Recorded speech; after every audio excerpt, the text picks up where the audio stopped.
reactive programming series. In the previous video, we have discussed about thread per request model and then hands-on example with reactive streams. In continuation with, today we are going to continue with a few more operations that can be done with the reactive streams. So in reactive streams with Spring Webflux, it is added with new libraries by using NIO, new channels, and then buffers, and then various operations. And it is like Spring Webflux is fully non-blocking features it is going to allow with. Though if application is having some blocking calls, we need to look into by using debugging techniques. It supports reactive streams as we discussed in the previous session, mono and flux with various operations, and the powerful feature called back pressure. All reactive stream based applications which are running on the servers Netty and Undertow and Servlet 3.1 containers. If we can look into the reactive stream, if you compare with the traditional REST API as we discussed in the previous videos, the traditional API is making use of your servlet stack, where it is making use of your blocking IO calls and with synchronous mode, and also it is designed on thread per request model. We have seen what are the limitations with thread per request model. So it is basically making use of your servlet API, and it is like all the modules with the Spring MVC like security, everything is possible. And coming to database integration, it is supported with the Spring data repositories. It can be ORM integration or Spring data repositories you can use with any relational databases, MySQL, Oracle, etc. It is also supporting with NoSQL databases. Coming to reactive stack, Spring Webflux is completely designed for non-blocking applications, and main advantage is here by making use of your multi-core systems with the next generation features, and then like it is going to make use of minimal number of threads for your application, and the best utilization of your resources, and to handle with concurrency logics to achieve the parallelism.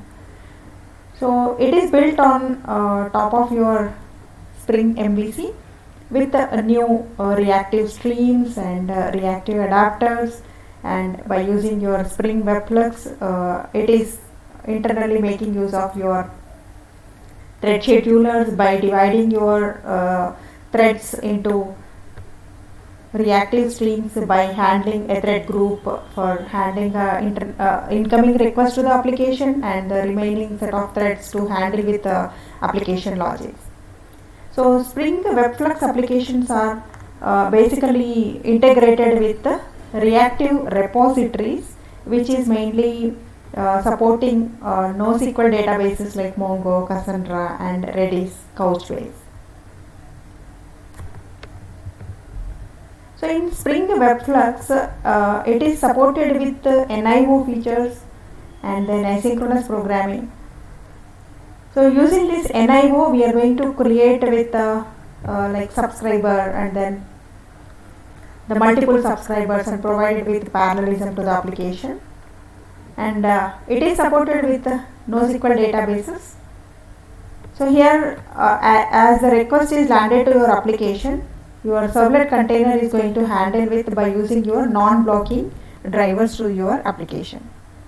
So the only dependency we are going to add for our application is Spring Boot Starter Webflux, and also the database based on you are using for your applications, you need to configure with the respective reactive repositories. It could be MongoDB or Cassandra or Redis.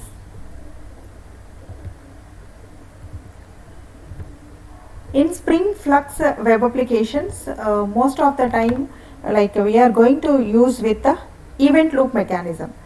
So any request coming to your application, it is going to handle a request by one thread, and that thread is going to trigger an event to your thread scheduler, and then the thread get released here. It is not going to wait for the task to be completed. So a set of threads are working at the request side only to handle your request logics. And coming to another set of threads by your NIO here is going to handle with only the task involved into your application.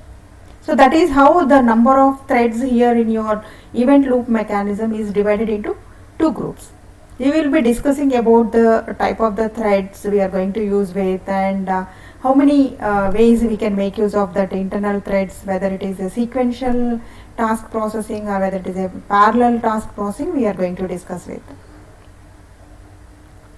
So here is mainly in Spring Web Flux applications, we are going to use with reactive streams called subscriber, publisher, and different phases for your application called assembly time, subscription time, publishing time, and processing time.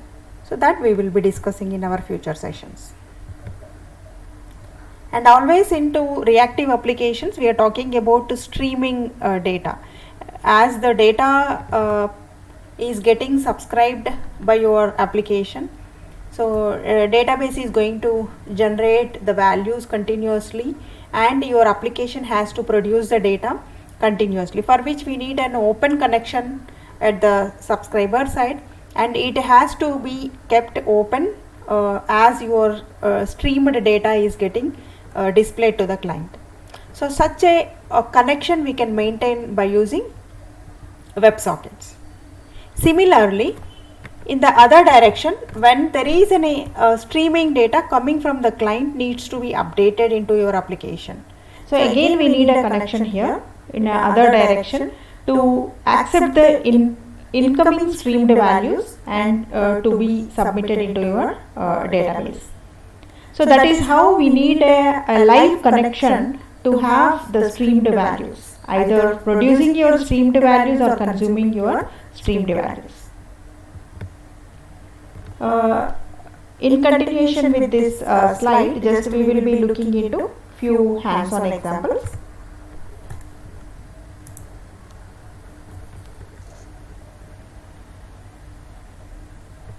So in the previous application, we have seen like what are the dependencies are needed, how do we take a template project to create your Spring Web Flux application, right?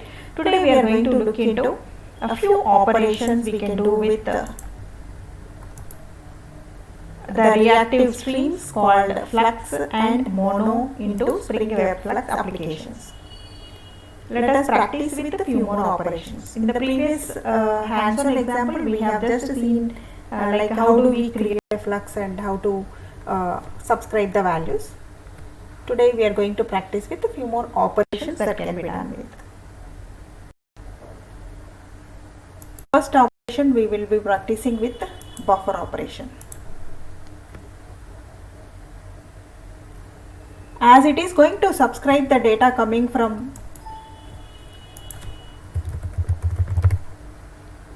Flux stream, we can buffer it by giving a specified size. Before we switch on to REST API based applications by using reactive streams, let us practice with a few operations so that you will become comfortable with the reactive streams. Then we can go with the API based applications. First I am going to create with Flux, provided with a range.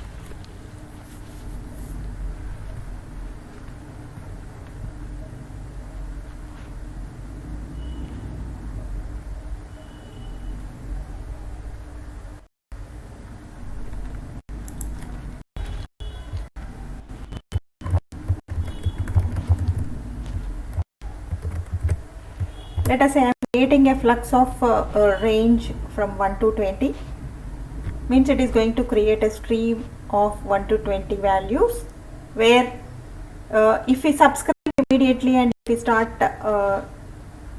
publishing the values, so you can take all the values one by one. Instead of that, I would like to go with a buffer operation.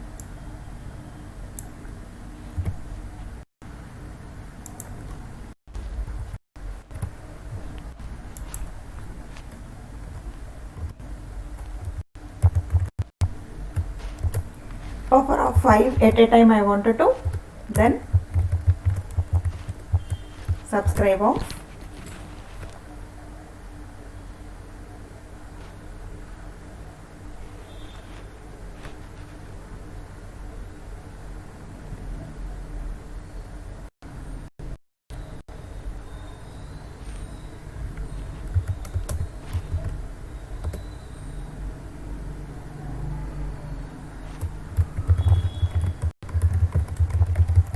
We can use simply a lambda expression.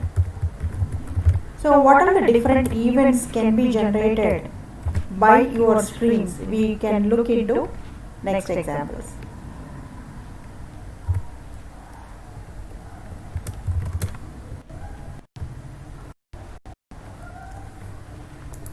You can observe here while we are going to generate the numbers from 1 to 20 using the streams. We can provide a buffering operation so that it can produce a buffer of values at a time number called 5, and then it can start publishing that values by using your subscription.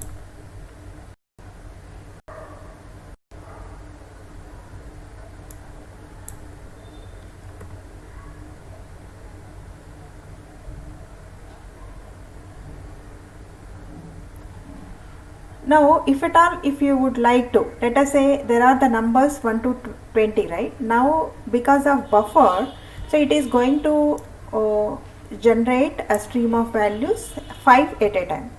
So you are going to get first 5, then 6 to 10, then 11 to 15, and then 16 to 20. If you wanted to look into the events into your stream, so you can make use of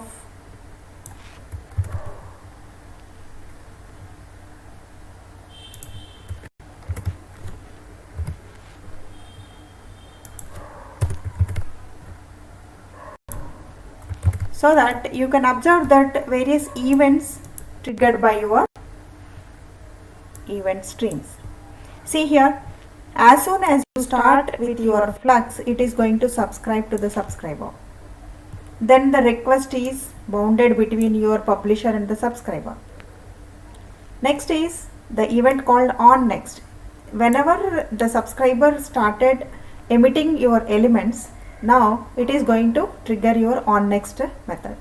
On next, it is going to publish 5 numbers at a time because we have added an operation called buffer operation. Here buffer is an operation, we are going to do it. So next, till the all elements is completed into your flux, it is going to run with, and because of this log we are able to track the internal events into your streaming events. So now at last, once the emptying of all elements is completed, your on complete method get executed. We will be discussing like what is subscriber methods, what all the publisher methods are available in our next session. Thank you.